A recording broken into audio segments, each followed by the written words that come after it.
aqui em casa, eu coloquei numa rede que tende a ficar obrigada, quem colocou, quem está cuidando da gente aqui agora, botou para gravar, valeu.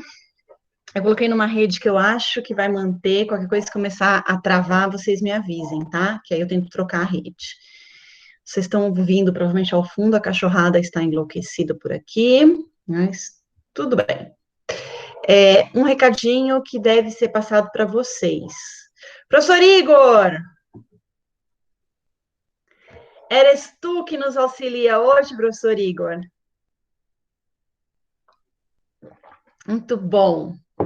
Então, não sei se o professor Igor vai dar esse recadinho, mas eu já adianto aqui. A live de amanhã, para não conflitar com uma outra live que vai ter, foi transferida para terça-feira que vem, dia 1º, tá? Então, ela passou para 6 horas da tarde, mesmo horário, mas em vez de amanhã, dia 26, passou para terça que vem, dia 1º de junho. Então, amanhã comigo não haverá live, que aí o horário fica aberto para que vocês participem da outra live, que o tema eu não me lembro, eu tinha anotado em algum lugar por aqui, mas eu sei que é com o ministro Douglas, com o ministro Luiz Felipe e com o professor Ulisses.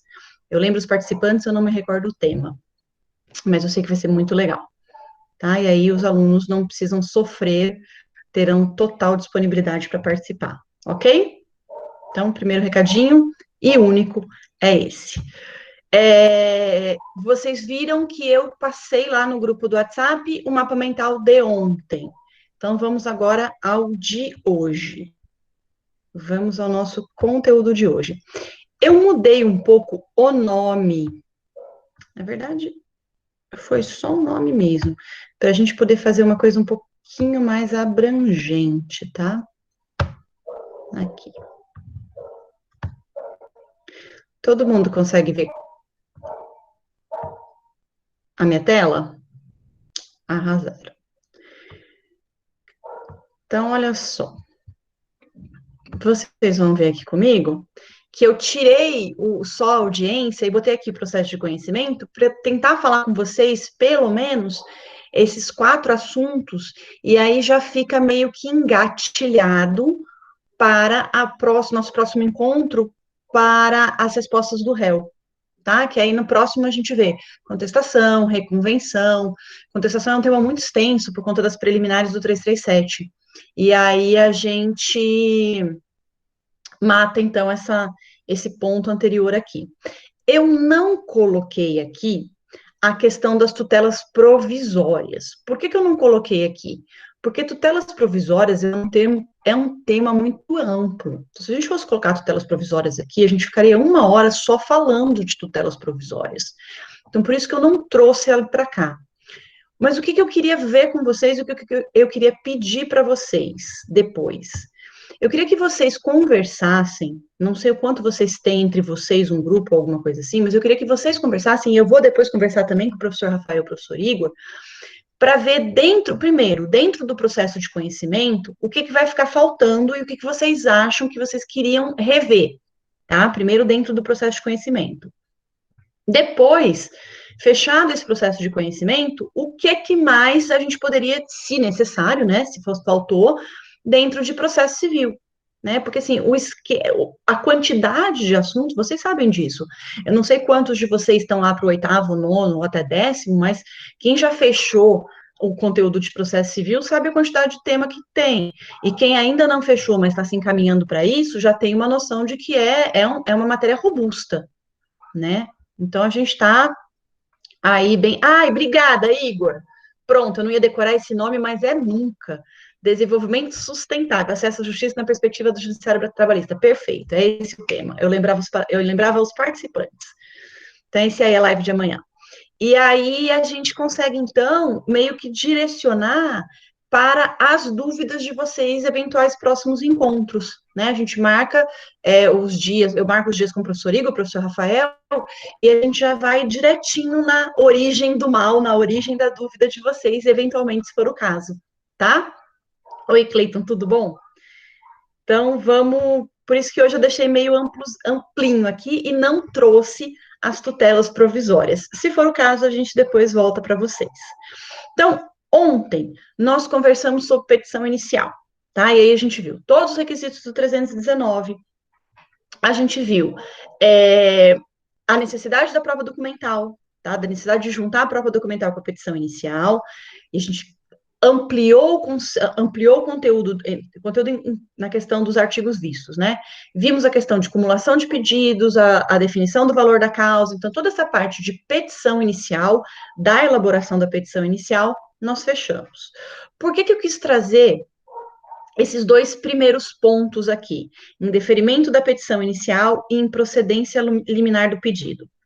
Porque ontem eu toquei no assunto com vocês de que trazer o réu para o processo é uma forma de tornar o processo completo, tá? Então, colocar o réu, por intermédio da citação, lá no polo dele, lá no cantinho dele, no ringue, é a forma com que a gente torna perfeita a relação processual. E aí eu mencionei também ontem que o código abre exceções para essa perfectibilização da relação processual.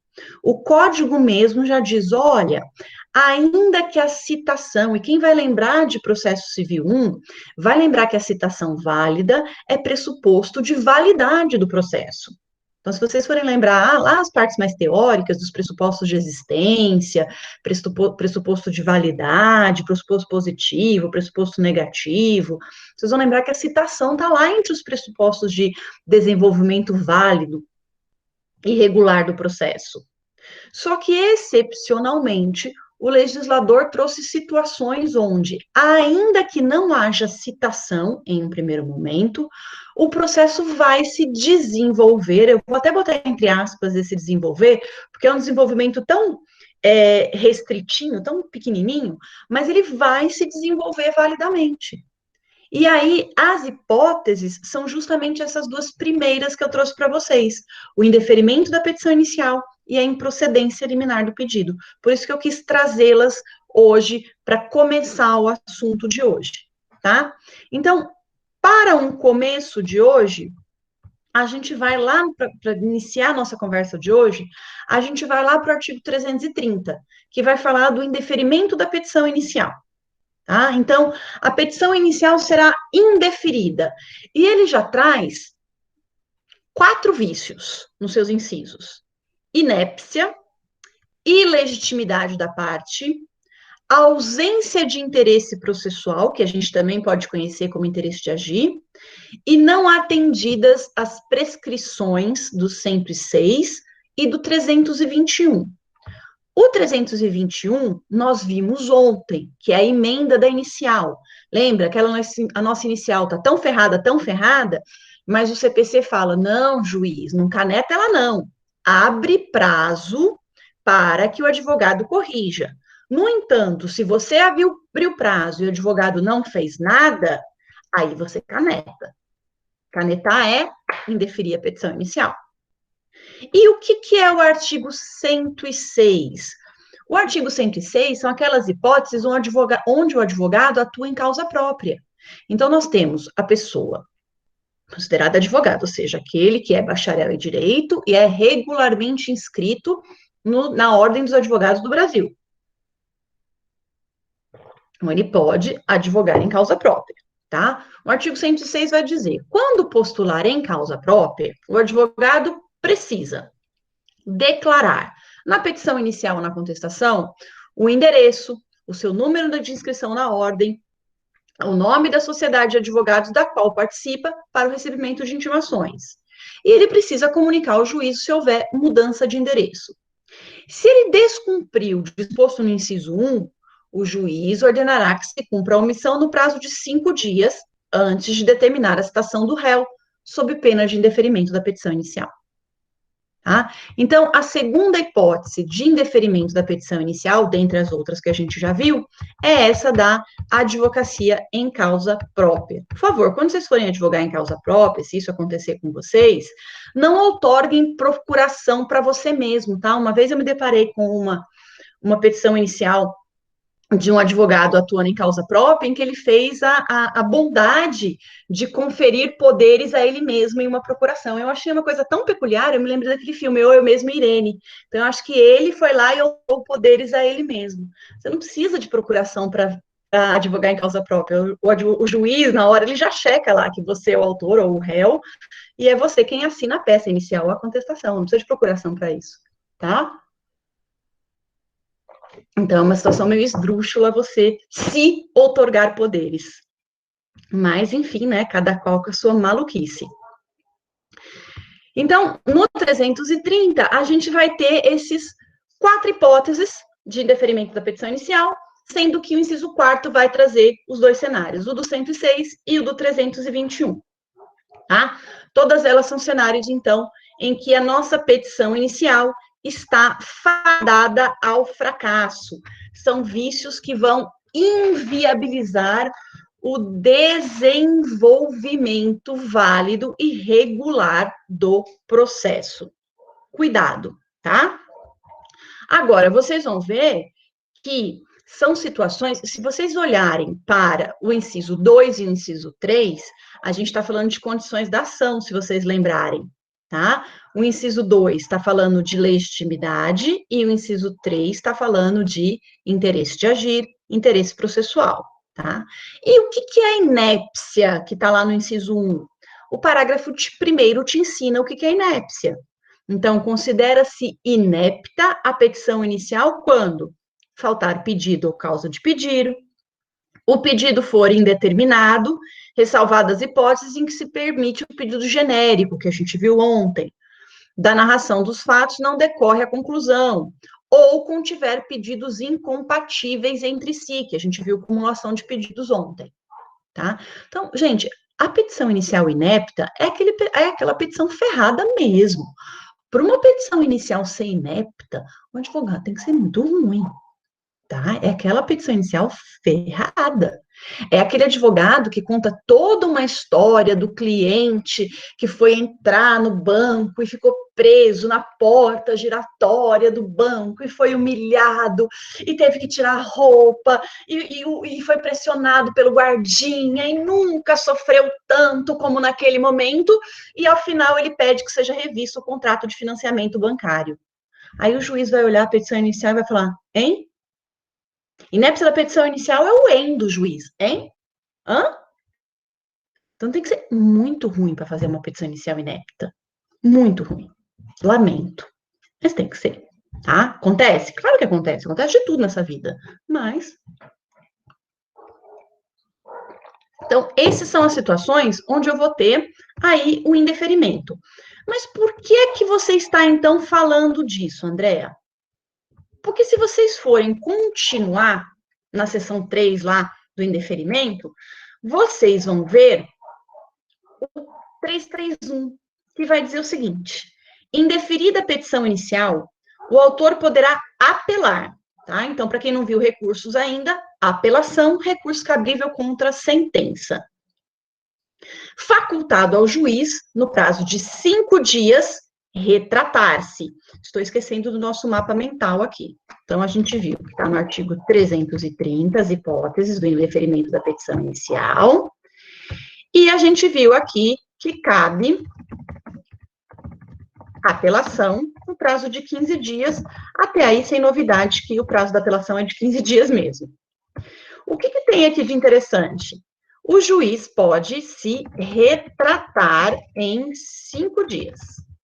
Tá? Então, cabe aqui a possibilidade do juiz mudar de ideia. Então, o juiz indeferiu a minha petição inicial. Vamos imaginar que ele entendeu que o meu autor, o meu cliente, autor, carece de legitimidade. Tá? Ele é ilegítimo. Eu vou apresentar a apelação e vou, nesta apelação, demonstrar a legitimidade ativa do autor. Claro, né, do autor, legitimidade ativa da parte. O juiz, ele pode, então, retratar-se, ele vai mudar de ideia. Pode, mas ele pode não retratar e admitir o recurso. Se não houver retratação, o juiz mandará citar o réu. Olha que coisa mais linda, mais cheia de graça. Até agora não tinha réu, doutores. O juiz canetou a minha petição inicial. O juiz sentenciou o processo. O juiz pôs fim ao meu sonho e nem se dignou a citar o réu.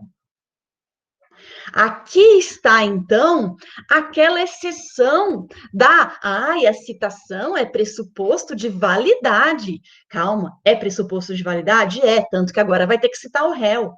Mas o processo já deu uma caminhadinha, ainda que curta, mas o processo já deu uma caminhadinha, o processo já teve sentença. O processo já teve sentença, sem que haja citação do réu. Então, imaginem que eu não recorra. Imaginem que o juiz vai proferir essa sentença,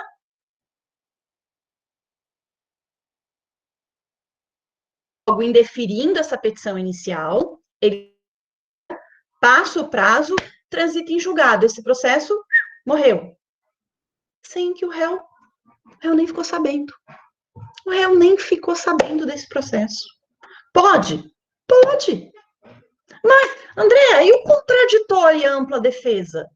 Mas que contraditório e ampla defesa foi favorável ao réu? Que prejuízo que o nosso réu teve aqui? Nenhum.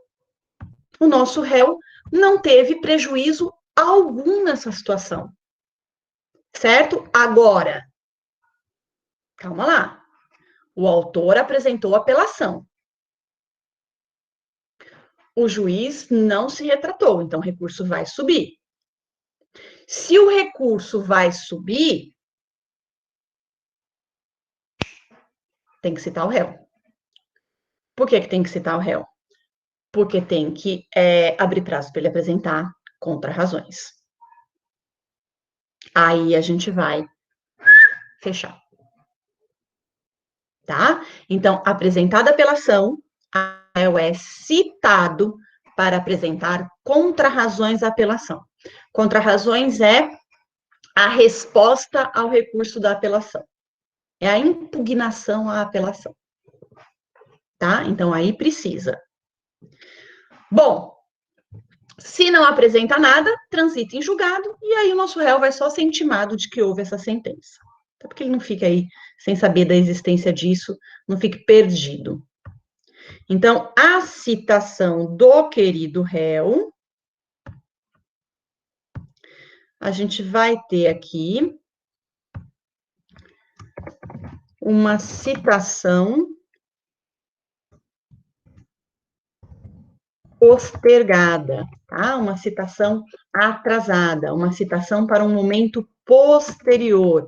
Que momento posterior? Momento apresentado para após a apelação.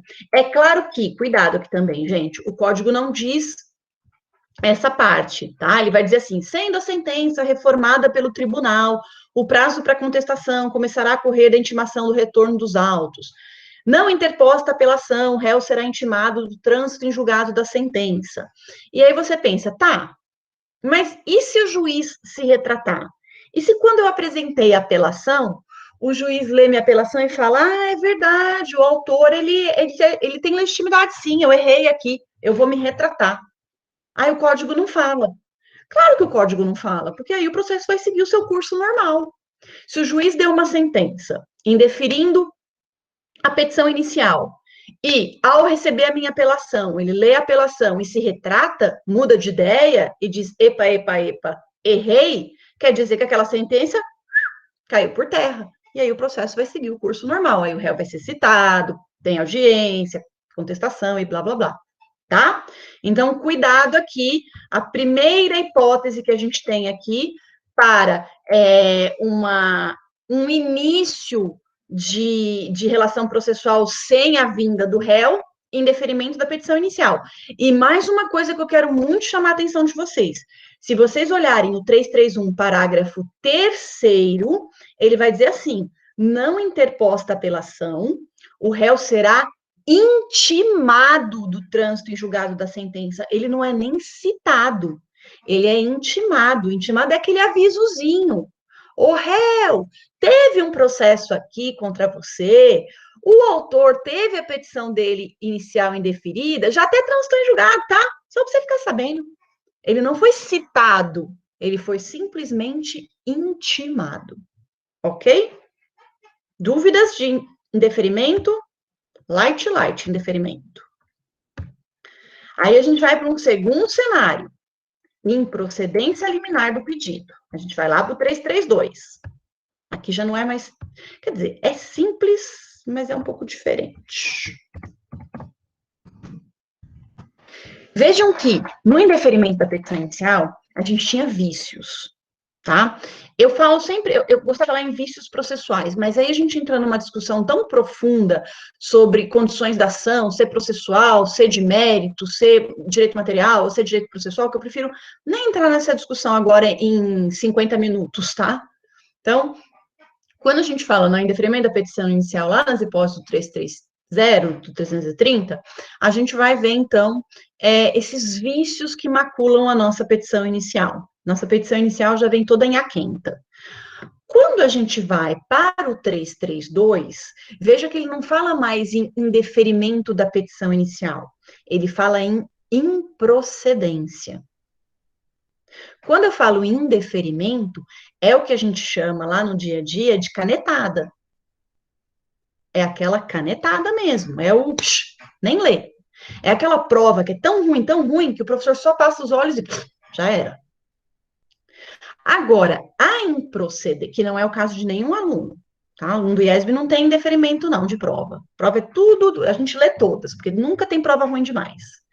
Agora, a improcedência liminar, a gente já está falando em improcedência. Quer dizer que tem pedido aqui, tem análise de mérito. Improcedência liminar do pedido. Toda vez que eu tenho esse termozinho liminar, quer dizer que é algo no começo, tá? É algo lá no comecinho do processo. Então, quando eu vou ter uma improcedência liminar do pedido, é quando o juiz pegou aquela minha petição inicial, ela não tem vícios, então não é caso de indeferimento, mas quando ele olhou o que eu estou pedindo, ele olhou aquilo e falou, vixe Maria, isso aí não tem direito não. Mas cuidado, não é esse aí não tem direito não, porque eu acho que ele não tem direito. Esse aí não tem direito não, porque o Supremo já disse que ele não tem direito. Esse aí não tem direito não, porque o mundo já disse que ele não tem direito. Então, olha só, 332. Nas causas que dispensem fase instrutória, o que eu já vi de peguinha da OAB disso aqui, doutores, eu só vou falar em procedência liminar do pedido quando eu não tenho fase instrutória, tá? Só é cabível quando não há fase instrutória. Andréa, mas não há fase instrutória porque ela já passou? Não, né? Porque se tivesse passado, não é liminar. Como é que eu vou falar em procedência liminar se já foi a fase instrutória? Eu já estou lá no meio do pedido. Eu já estou lá andando no meio. Não. Não há fase instrutória porque essa fase instrutória ela é dispensada. É aquele processo em que se discute direito, em que questão de fato é tudo documental. Ah, eu vou discutir reajuste sobre FGTS, correção monetária sobre FGTS. Prova são os extratos bancários que vêm com a inicial. Não precisa ficar... Que testemunha que você vai ouvir? O gerente do banco? Não tem. Tá? Então, fique muito claro isso. Fique muito claro isso, porque esse 332 eu já vi peguinha. Só é cabível em procedência liminar do pedido quando é ação, quando é discussão em que não é necessária produção de provas. Claro, produção de provas além daquelas que vieram com a inicial, tá? Se precisar produzir provas, não cabe em procedência liminar do pedido. Esse é o único requisito? Não. Agora, a gente vai para os demais.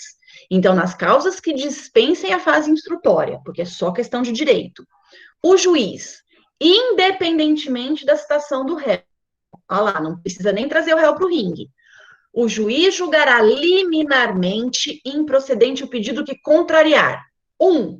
Enunciado de súmula do STF ou do STJ. Então, doutores, você está pedindo um negócio que o STF e o STJ já simularam em sentido contrário, é matéria de direito, o juiz pode liminarmente julgar improcedente seu pedido. Já era. 2, o seu pedido contraria, vai contra acórdão proferido pelo Supremo ou pelo STJ em julgamento de recursos repetitivos. No caso, o STJ em repetitivos, o Supremo em repercussão geral. Tá? Quando o Supremo e o STJ julgam em repetitivo e repercussão geral, eles formam o que a gente chama de temas. E aí tem os numerozinhos. Tema tal, tema número tal. O Supremo, se não me engano, tem o tema 808, eu acho, que é o de correção monetária. Ele definiu o índice que vai usar de correção monetária. Então, correção monetária dispensa provas. Essa discussão, você está entrando com uma ação pedindo um índice diferente do que está nesse tema 808, se não me engano, o número não tenho certeza, tá? Mas vamos imaginar que é 8. Ai, senhores, desculpa. Achei que tivesse um silencioso.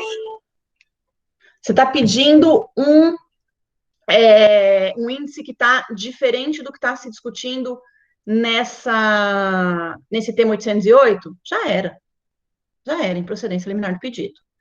3, entendimento firmado em IRDR. O que é IRDR? Incidente de resolução de demandas repetitivas, ou de AC, assunção de competência. Vocês vão aprender isso em recursos. Ou enunciado de súmula do Tribunal de Justiça sobre o direito local. Tá? Então, esses são os 4 cenários onde é possível o indeferimento, a improcedência liminar do pedido. Então, a sua petição inicial, o seu pedido contraria, né, qualquer um desses cenários dos 4 incisos e dispensa fase instrutória, dispensa dilação probatória, tá? Aí vem o parágrafo 1º. Parágrafo 1º fala: o juiz também poderá julgar liminarmente improcedente o pedido se verificar, desde logo, a ocorrência de decadência ou de prescrição. Tá? Cuidado aqui. Por que eu falo cuidado aqui? Existe uma divergênciazinha que diz o seguinte: se vocês lembrarem,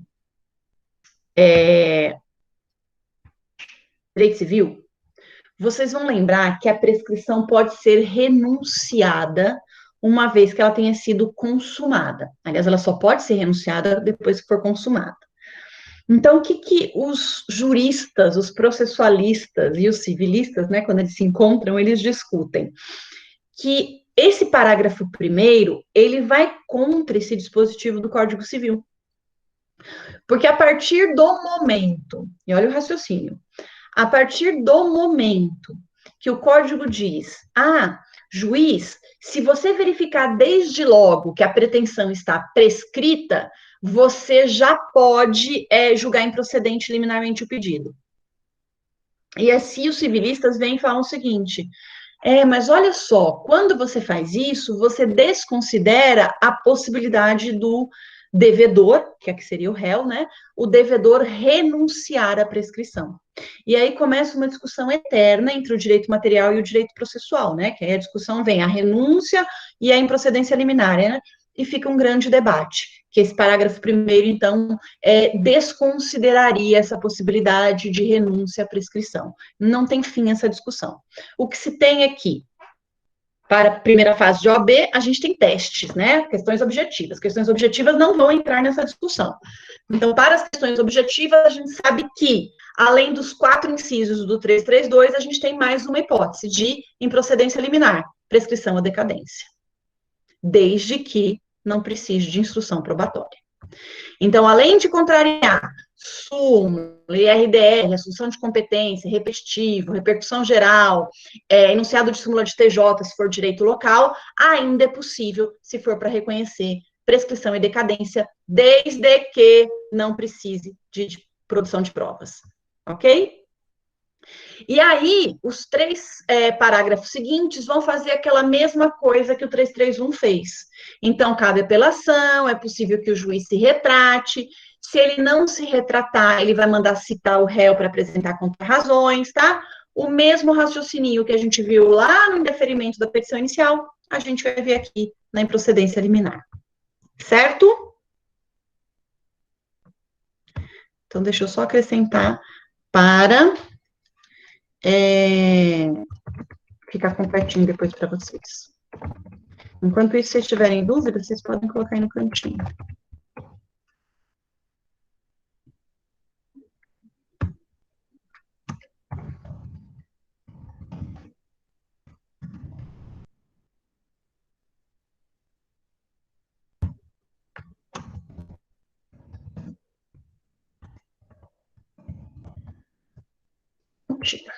Aí fica completo depois para vocês.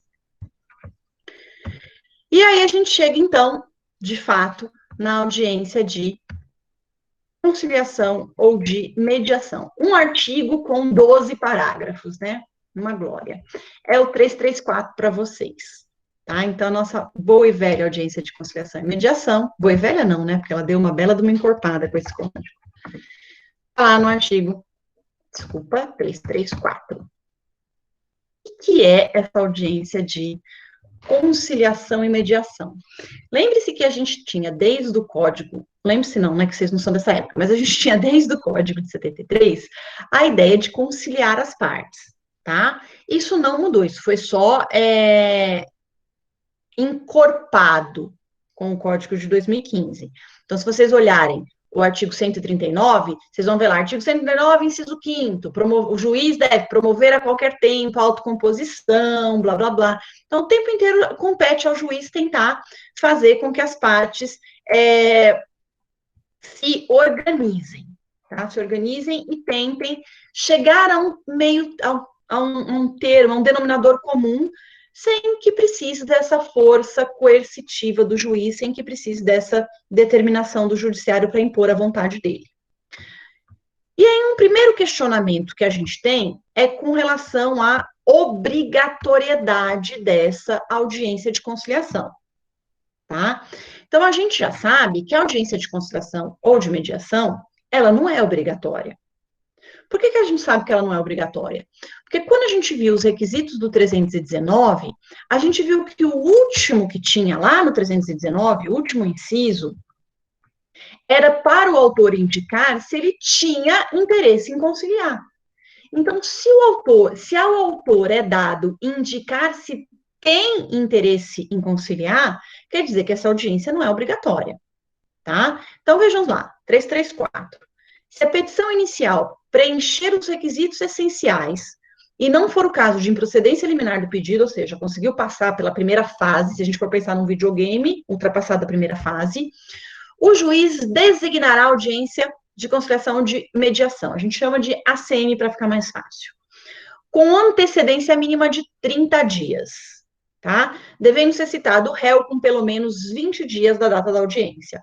Então, o juiz marca com pelo menos 30 dias e 20 dias antes da audiência, da realização da audiência, o nosso réu é citado. Então, o autor indica na petição inicial se ele quer participar ou não. E o réu também pode indicar. Então, se vocês forem lá para o parágrafo 5º do 334, vocês vão ver o seguinte: o autor deverá indicar na petição inicial seu desinteresse na autocomposição.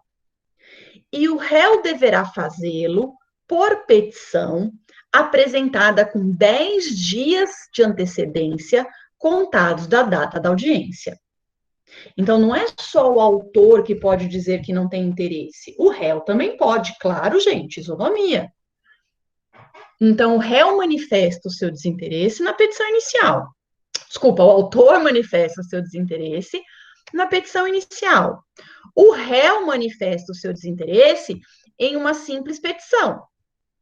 Mas ele tem um prazo para fazer isso. Então, vamos lá. Desinteresse na realização. O autor, na petição inicial,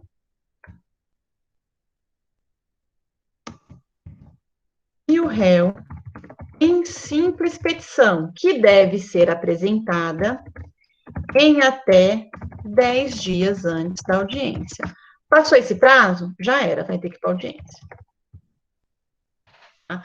Por isso que o caput deixa bem claro que o réu tem que ser citado com pelo menos 20 dias antes da audiência, para que tenha essa possibilidade do prazo para ele apresentar a petição, eventualmente, de desinteresse na realização da audiência.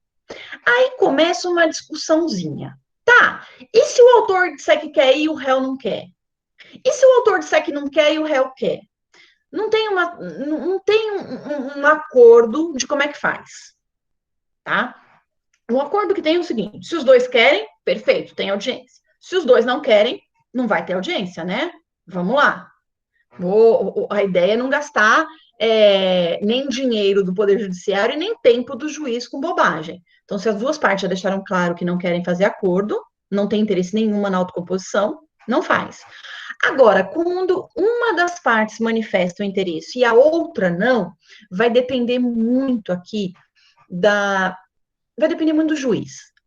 Então, assim, existem aqueles que defendem que quando há manifestação de interesse de um dos dois, o juiz deveria fazer para tentar convencer o outro.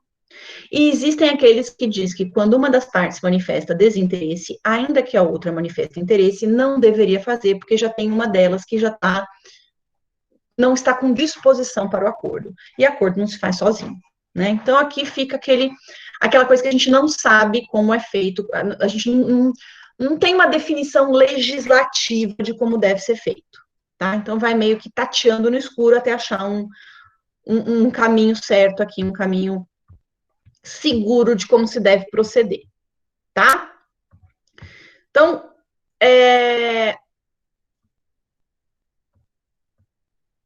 peraí, só um pouquinho, fechou aqui para mim. Pronto.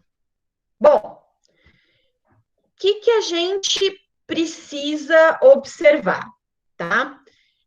Claro que para eu falar em audiência de conciliação e mediação, obrigatoriamente tem que ser direito que admita autocomposição, né? Então, eu não posso fazer uma audiência de conciliação se é um direito que não pode ser objeto de acordo. Então, se é aquele direito, típico direito indisponível, indisponível é o direito ao qual a parte não pode dispor, se ela não pode dispor, logo ela não pode conciliar, ela não pode transigir sobre ele. Então, não tem como fazer acordo. Tá? Se vocês olharem o parágrafo 4º, ele vai dizer: a audiência não será realizada se ambas as partes manifestarem expressamente desinteresse. Daqui vem a lógica que tem que ser ambas. Se uma delas manifestar, teria audiência porque a outra quer, tá? E quando não se admite a autocomposição. Então, aqueles direitos que não admitem a autocomposição, exemplo, direito que fala de discussão de estado da pessoa, não admite autocomposição, não cabe audiência. Tá? Então, são situações em que eu não posso fazer audiência. Certo? Muito bem. Uma coisa importantíssima. Se eu tenho litisconsortes, deixa eu botar aqui. Se há litisconsórcio, doutores, todos devem se manifestar. Tá? Então, havendo litisconsórcio, seja ativo ou seja passivo, todos precisam se manifestar. Isso é importante. Acontece se manifesta o interesse e não comparece. Então, foi lá o autor na petição inicial e disse que quer audiência. O réu, no prazo legal, os 10 dias, não apresentou nada. Não disse que não quer ir. Então, vou partir da premissa que quer ir. Chegou no dia da audiência, não foram. O que acontece? Parágrafo 8º. O não comparecimento injustificado do autor ou do réu à audiência de conciliação é considerado ato atentatório à dignidade da justiça. Ferrou, Playboy. e será sancionado com multa de até 2% da vantagem econômica pretendida ou do valor da causa revertida em favor da União ou do Estado. Então, doutores, você não manifestou o seu desinteresse. Ah, eu fiz a petição inicial e esqueci de colocar que meu cliente não quer ir. Ele falou e eu esqueci. Danou-se, ele vai ter que ir. Tá? Tem que ir. Ah, mas e não pode só o advogado? Tipo, já que eu fiz burrada, vou só eu. Vou só eu. Olha só. 9º e 10º. As partes devem estar acompanhadas por seus advogados ou defensores públicos. Então, a parte não pode ir sozinha, tem que ir com o advogado. 10º.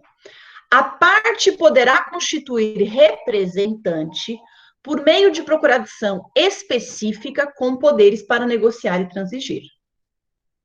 Então, se interpretarmos que este representante do parágrafo 10º é também o seu advogado, leia-se, se na procuração o advogado tem poderes para transigir, ele pode comparecer à audiência.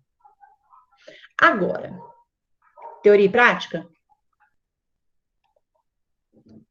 Vamos de prática. Nunca vá a uma audiência de conciliação sem o seu cliente. Vai não. Não vai dar certo. A menos que você tenha por escrito, assinado dele com você, os termos do acordo que você pode firmar. Porque senão, senhores, vai dar encrenca. Tá? Não firma acordo sem o seu cliente junto, não. Tá? E se firmar, pega bem de forma expressa e bonitinha que aquele acordo que você está firmando, ele te autorizou. Porque senão, o que eu já vi, doutores, o que eu já vi. Ai, ai. Ok? Então, esta é a audiência de conciliação e mediação. A gente fica com uma impressão que essa audiência é tão complicada, é tão não sei o quê. A audiência em si, ela não é difícil. O regramento do 334, ele não é difícil.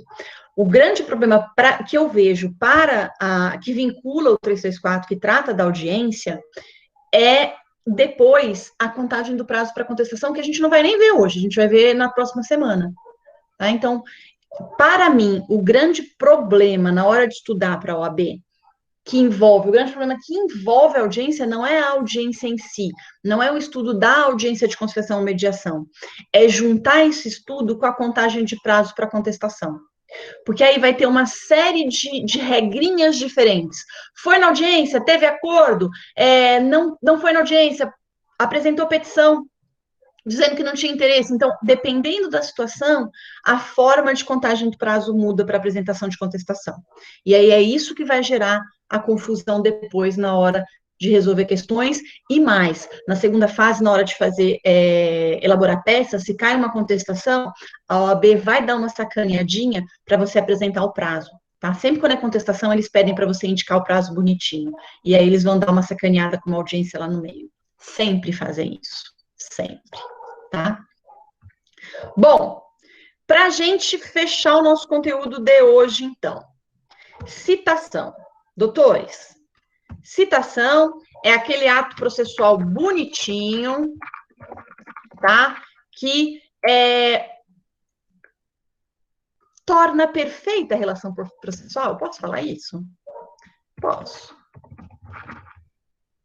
E depois vão dizer, nossa, mas a relação perfeita não era perfeita antes? Era. Mas aí a gente... Por isso que eu vou botar o perfeito aqui entre aspas. Lembrando que a citação é pressuposto processual de validade, o código chama de desenvolvimento válido e regular do processo, é a mesma coisa, tá? São sinônimos. E aí, vocês vão lembrar que a citação tem inúmeros regramentos para ele, tá? A gente precisa lembrar que a citação é um dos atos processuais mais importantes, especialmente se a gente for pensar em juntar aqui com a Constituição e a gente for juntar com as garantias processuais de contraditório e ampla defesa, tá? Então, a gente precisa muito tomar cuidado com os efeitos da citação. E aí, para efeitos da citação, eu vou lembrar vocês do artigo 240.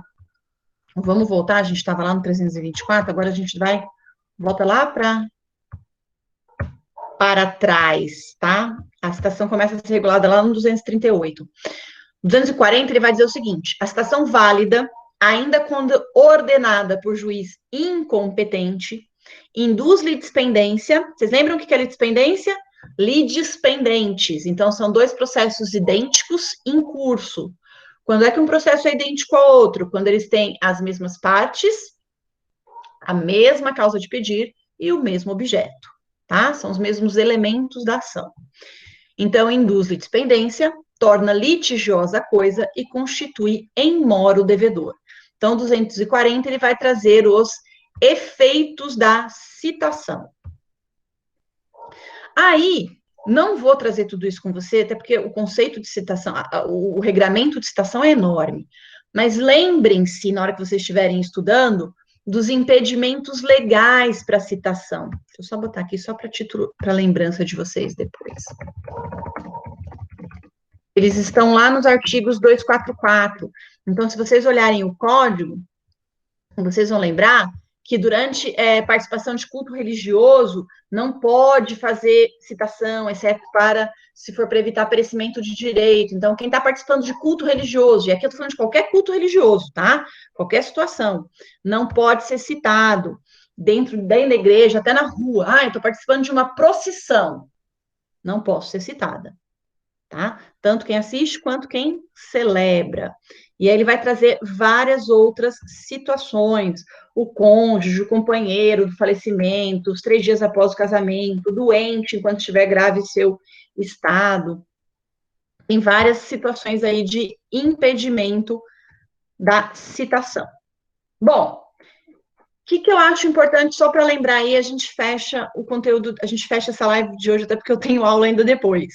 Modalidades de citação, não se esqueçam. Vamos só fechar aqui com isso. Para o nosso código, a regra geral, hoje, tá? O CPC de 2015, a regra geral é citação pelos correios, certo? Então, se vocês forem lá para o 24...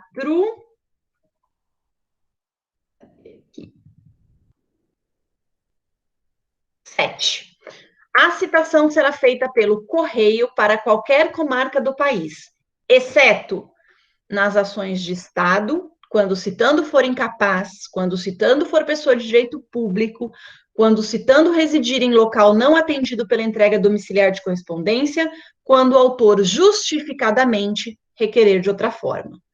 Então, a regra geral hoje é correio. Artigo 247, regra geral. Tem exceção? Tem, e o próprio 247 traz, que eu já acabei de ler para vocês, certo? Então, além da citação pelos correios, o que nós temos? Temos citação por oficial de justiça. Deixa eu só deixar completinho aqui para vocês. Temos a chamada citação pelo escrivão. Nossa, André, eu nunca vi isso. Claro que viu, você já ouviu falar em comparecimento espontâneo, não ouviu? Quando você viu comparecimento espontâneo, é a chamada citação pelo escrivão, é quando o citando vai lá no cartório. E aí, doutores, é a burrada da burrada, tá? Compareceu espontaneamente, se deu por citado, já era. Edital e meio eletrônico. Aqui vai depender de regulamentação da lei. Por edital. Opa, não.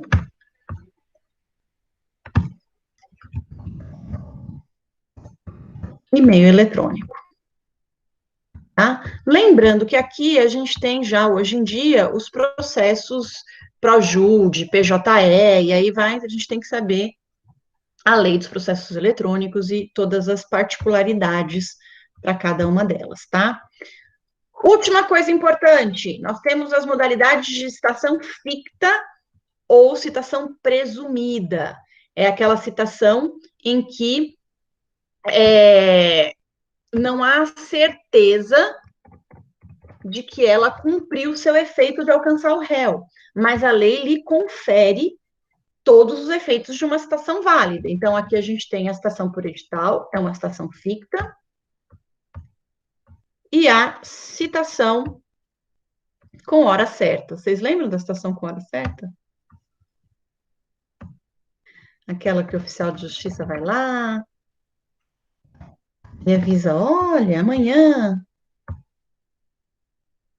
eu volto aqui, em tal hora. Né? Deixa eu ver se eu me lembro de mais alguma coisa importantíssima. Acho que é isso. Então, se pararmos aqui, vamos aqui. Cadê? Vocês vão ver que este foi o nosso conteúdo de hoje. Até que foi bom. Dúvidas de tudo isto tudo?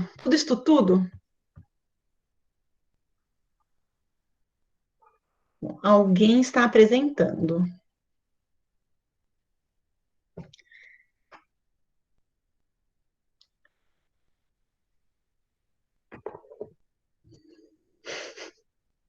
Você viu, né, Agostinho, que eu não sei mais nada. Já fiquei até quieta aqui, porque eu não sei quem que dominou. Quando alguém domina, eu paro. Oi, professora, o Juliano da coordenação. Fala, Juliano. Acho que foi a Vera, acho que foi sem querer, professora. Deve ter apertado lá por engano. Ah, eu achei o máximo. Foi? Imagina se ela compartilha a tela do WhatsApp dela, igual daquele advogado que fez isso no meio da audiência. Eita, professora. Nossa Senhora! Você viu, professor Igor? O advogado compartilhando no meio da audiência e começa a xingar a juíza e depois fala que não era ofendendo a juíza? Hahaha. Doutores, vocês têm que tomar cuidado. Hoje em dia a gente tem que tomar muito cuidado. Eu estava vendo um print de uma tela que o cliente mandou assim: doutor, a minha ação já foi ajuizada há mais de um ano e ainda não foi marcada a minha live com o juiz. Eu achei o máximo. A minha live com o juiz. Hoje em dia não chama mais audiência, chama a minha live com o juiz. Arrasou, Vera Lúcia. A minha live. Então, a partir de agora, a gente não vai mais chamar de audiência de conciliação ou mediação, a gente vai chamar de live de audiência, live de conciliação ou mediação. Entendeu? Esquece a audiência. Agora é tudo live. Arrasem, galera. É isso. Dúvidas? People tá muito tecnológico. De tudo que eu falei, sem dúvidas? Então, fechou. Nos vemos, então. Professor Igor, algum recado?